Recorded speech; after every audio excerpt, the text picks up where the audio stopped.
My Little Pony Fanfic. El orbe del titán. Prólogo. Cuéntame una historia. Mamá. Preguntó la joven potranca. Su madre miró a su preciosa hija, tan joven y tan llena de vida. ¿Qué pasa, mi angelito?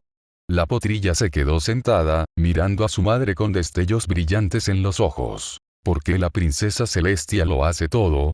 Preguntó inocentemente. Al oír esto, su madre soltó una leve risita y agitó las crines de la joven. La princesa Celestia no lo hace todo, cariño, tiene otros ponis que la ayudan, llamados consejeros.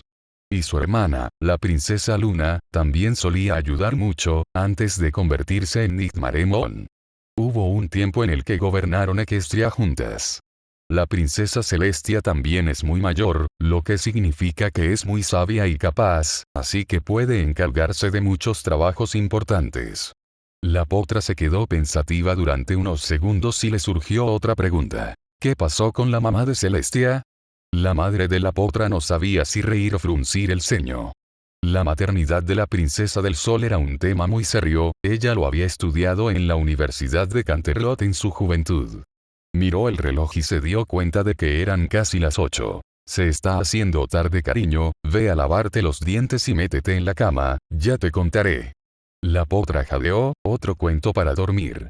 Corrió escaleras arriba sin pronunciar palabra. Exhalando por la nariz, la yegua reconoció que si le contaba el cuento a su potrillo, no volvería a oírlo en meses. Se encogió de hombros y pensó que no podía hacer daño, además, era una historia brillante. Al entrar en el salón, la yegua encontró a su marido explicándole a su hijo a los pájaros y las abejas. Y eso es más o menos lo básico. Ahora, si tienes más preguntas, pregúntale a tu madre. Otra bocanada de aire salió de su nariz tanto de diversión como de disgusto, era bastante obvio lo que su otra mitad había hecho, él claramente no quería explicar todos los procedimientos detallados en el dormitorio, así que pensó que podría pasárselo a ella en su lugar. Pequeño astuto. Pensó para sí misma. Mamá, su hijo corrió hacia ella, que es un lami. Ahora no, tonto. Le riñó su padre. El joven potro, aún curioso y lleno de preguntas, asintió a regañadientes y huyó a su habitación. Hola, flancos dulces. Le dijo el semental a su esposa, con su tono profundo y seductor. Ignorando a propósito su coqueteo, ella fue a darle un abrazo, en lugar del beso que él esperaba. Incluso en su matrimonio, hacérsela difícil mantenía las cosas divertidas, burlarse de él era uno de sus mejores pasatiempos cuando estaban solos juntos. Le dio un pequeño beso en el cuello y luego retrocedió para mirarlo. Acabo de mandar a nuestro angelito a la cama, ¿quiere saber sobre el origen de su Alteza Real? El semental puso los ojos en blanco. Te juro que lo único que le interesa es aprender, apenas tiene amigos en la guardería. Dijo. Lo sé, la yegua replicó. Pero nunca se sabe, tal vez con el tiempo, podría ir en otra dirección, tal vez todos los demás jóvenes quieran salir con ella si es la más lista. El semental soltó una pequeña risita, su habitual de una sílaba. ¿Desde cuando a algún pony le gusta la lista, querida? Me temo que nuestra pequeña cabeza de huevo no hará muchos amigos hasta que vaya a una escuela de magia adecuada. Pero tienes razón, nunca se sabe, tal vez encuentre otro pequeño sabelotodo con quien hacer amistad. Uno puede esperar, su esposa suspiró. En cuanto a esta lección de historia antes de dormir, no esperes que participe. Ya he dado suficientes explicaciones por una noche. Eso he oído. La yegua soltó una risita. Solo será un rato, luego me voy a la cama. ¿Directamente a dormir? Insinuó. Sí.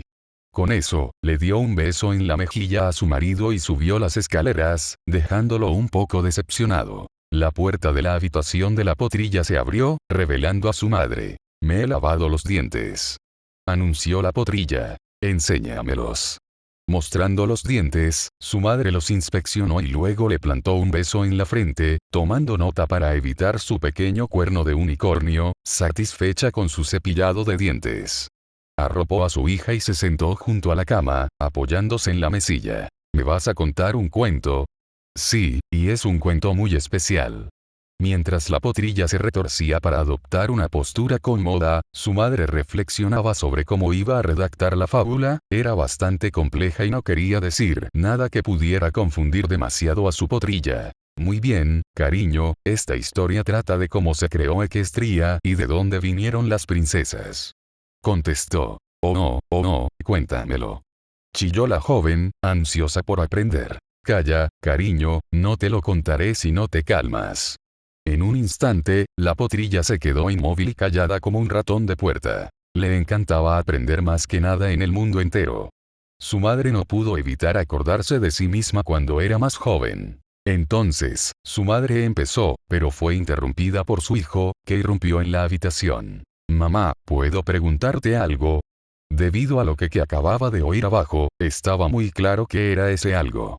Ahora no, cariño, puedes preguntarme después de que le haya contado a tu hermana su cuento. Ahora a la cama. Su hijo se fue trotando obedientemente a su habitación. Su madre puso los ojos en blanco y cerró la puerta del dormitorio con su magia. Luego se volvió hacia su hija, que esperaba pacientemente. Acarició a su potro con el hocico antes de empezar el cuento. Muy bien, cariño, esta es la historia de cómo nació Ecurus. Érase una vez 6 criaturas mágicas llamadas los Sagrados Titanes de la Armonía. Los titanes eran enormes, más grandes que la gran montaña. ¿La montaña donde está Canterlot?, preguntó la potrilla, parpadeando. Su madre sonrió y asintió. Esa misma. Estos titanes trabajaron juntos para crear nuestro planeta, Ecurus. Tardaron más de 1000 años en crearlo. Cuando por fin lo hicieron, crearon unas cositas diminutas llamadas células, que poco a poco se convirtieron en todos los animales y plantas del mundo que vemos hoy, incluso nosotros. La potrilla había visto células en un microscopio en la guardería, pero no le habían dicho de dónde venían, así que le contaran su origen junto con el de los titanes fue como música para sus oídos. Los titanes crearon entonces una gran bola, llamada el orbe de los titanes. Este orbe rodea a Ecurus en una gran burbuja, un escudo que no puede ser destruido, nunca. Esto es para que todos los monstruos malos nunca puedan venir a nuestro mundo. Con el ceño fruncido, la madre de la potrilla fingió ser un gran monstruo y se elevó sobre la cama con las pezuñas en alto, soltando un siseo juguetón y acercándose a su hija, que empezó a reírse. Esta risa se convirtió en carcajada cuando su madre fingió ser repelida por el campo de fuerza e hizo una fuerte arcada, encogiéndose hacia atrás y cayendo al suelo. Tú, cariño, estás a salvo.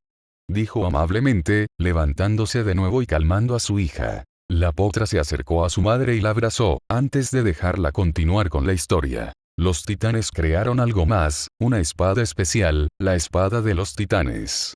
Tiene otro nombre en un idioma extraño, pero no lo recuerdo. Esta espada fue entregada a un pony muy especial por los propios titanes. Este pony era el protector de Ecurus, y solo él podía sostener la espada, nadie más podía siquiera intentarlo, solo el digno podía usarla sin ser herido. La espada elige a su dueño, ni siquiera la princesa Celestia puede usarla, solo debe usarla el elegido.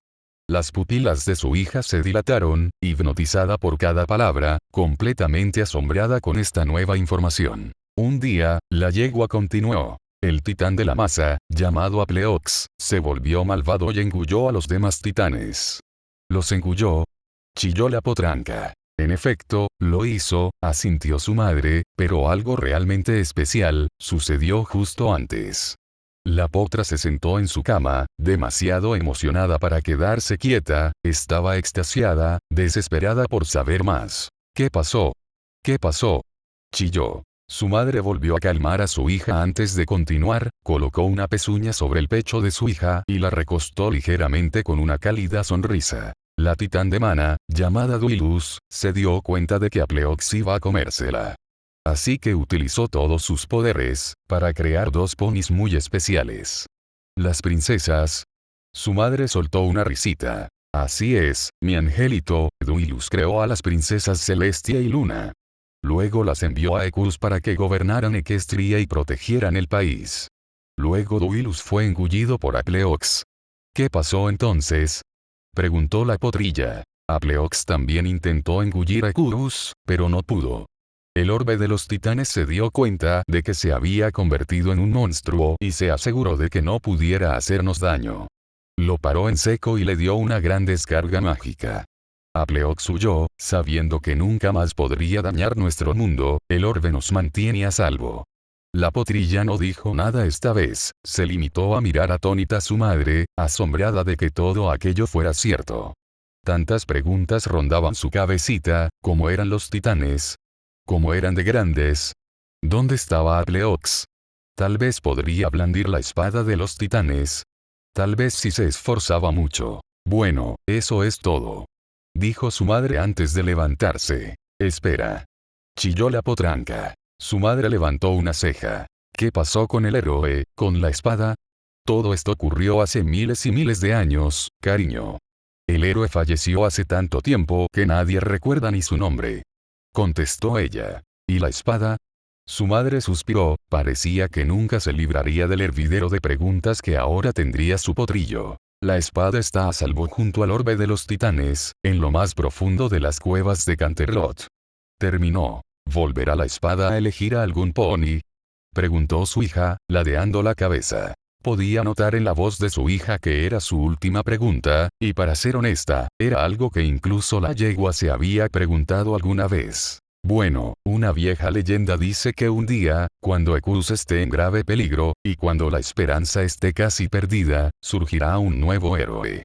Será elegido por la espada y salvará el mundo, concluyó finalmente. La potra se quedó tumbada durante 5 segundos antes de hablar. Vaya.